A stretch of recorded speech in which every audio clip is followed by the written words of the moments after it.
Hérna erum við með alveg rosalega flottan nýjan bíl frá BYD eða BYD frá Kína.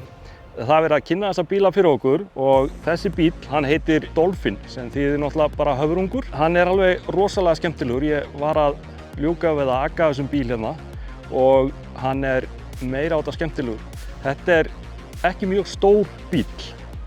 Þessi bíl er svona svipaður að stærð og kannski i20 frá Hyundai eða Hyundai i30 eða Nissan Micra eða eitthvað slíkt.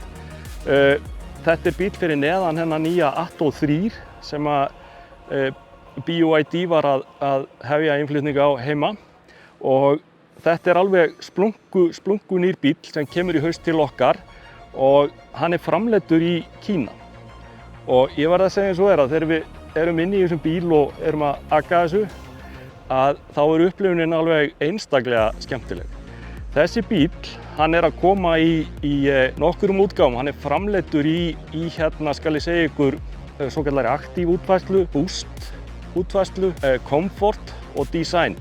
Ég veit ekki hvaða útgáfur koma heim en örugglega boost eða comfort og þá erum við að tala um með 61 kW rafhlöðu og hann er að gefa 204 hestafl og við erum að tala um það að sá bíl, hann er með þessum nýju Blade rafhlöðum sem að koma frá BYD og það er ekkert neitt smá flotta rafhlöður.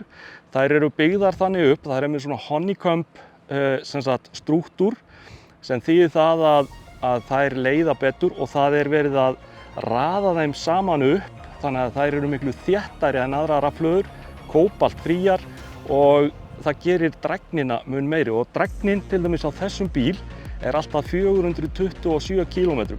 Það er bíl til með minni rafhlöðu sem er þá 45 kW og þá er hann að fara cirka 310 km. Sá bíl er að skila kannski ykkur 180 hestaflum og það er valkostur eins og til dæmis heima. Ef við erum að nota það sem borgarbíl-einvörðungu þá er það alveg afskaplega hentug stærð á rafhlöðu.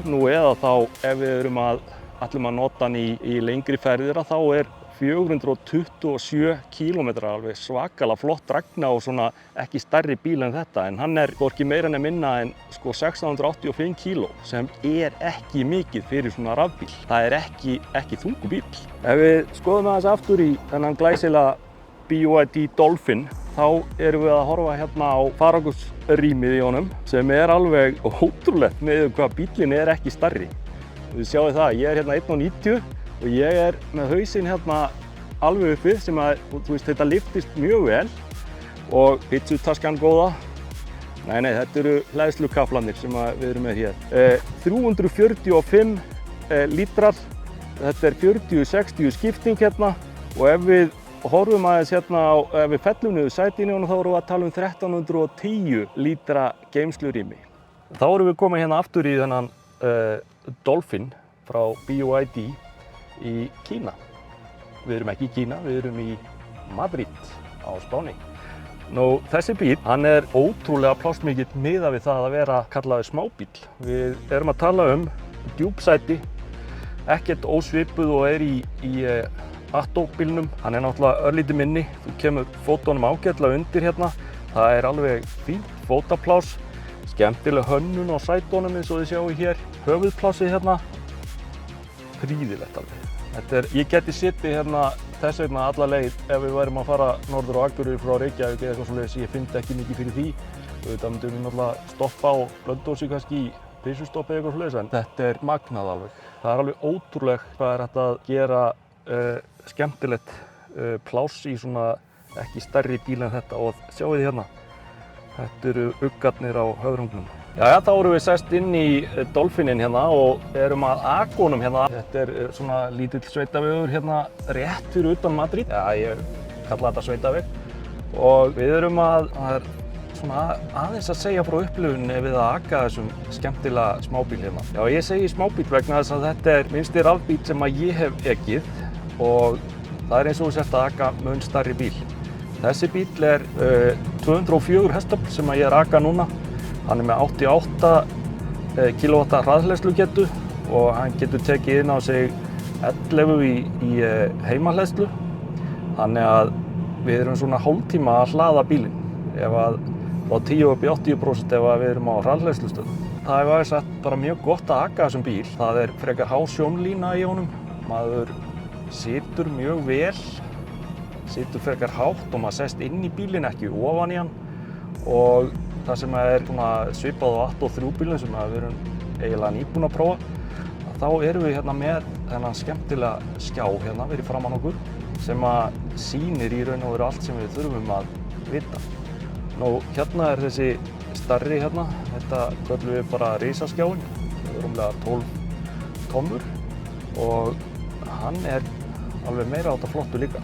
Og við erum komið hérna, tókum hérna smá U-turn og hérna skjárinn er mjög flottur hérna, það er prýðilegt hérna view hérna fyrir aftan bílinn og það sem meira er að síðan getum við snúið skjánum þannig að hann sé í svona portréttstöðu og ef við kíkjum aðeins á til dæmis hérna erum við með það sem í boði er hérna, það er Android Auto, Apple CarPlay og síðan hérna ef við förum í navigation kerfið hérna, hvað er gott að sjá í rauninni veginn í svona langsum formi. Nú, fjöðrunin er frábær, kemur mjög vel út og þið sjáum hönnunin hérna í þessum bíl. Hér eru svona takkar, maður þarf ekki að gera allt í gegnum skjáinn. Hérna, þetta er svona skemmtileg hönnun á þessu. Það er svona sjáarþema í þessu og hérna eru þessi hringir hérna fyrir lofthúðurnar.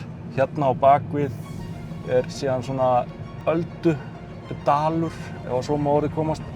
Stýrið er rosalega þétt á honum. Það er óbúslega gott að stýra honum, heldur vel utanum, það er þykkt og gott og hann stýrir mjög vel þessi bíl. Það eru auðvitað akreina stýring á þessu, akreinar vari og akreina aðstoð og allur þessi pakki, skynvæddur hraðastillir og árekstravörn og hann er allur hérna í loftpúði, hér er loftpúði, hérna er loftpúði og það er loftpúði aftur í hérna hliðarloftpúði.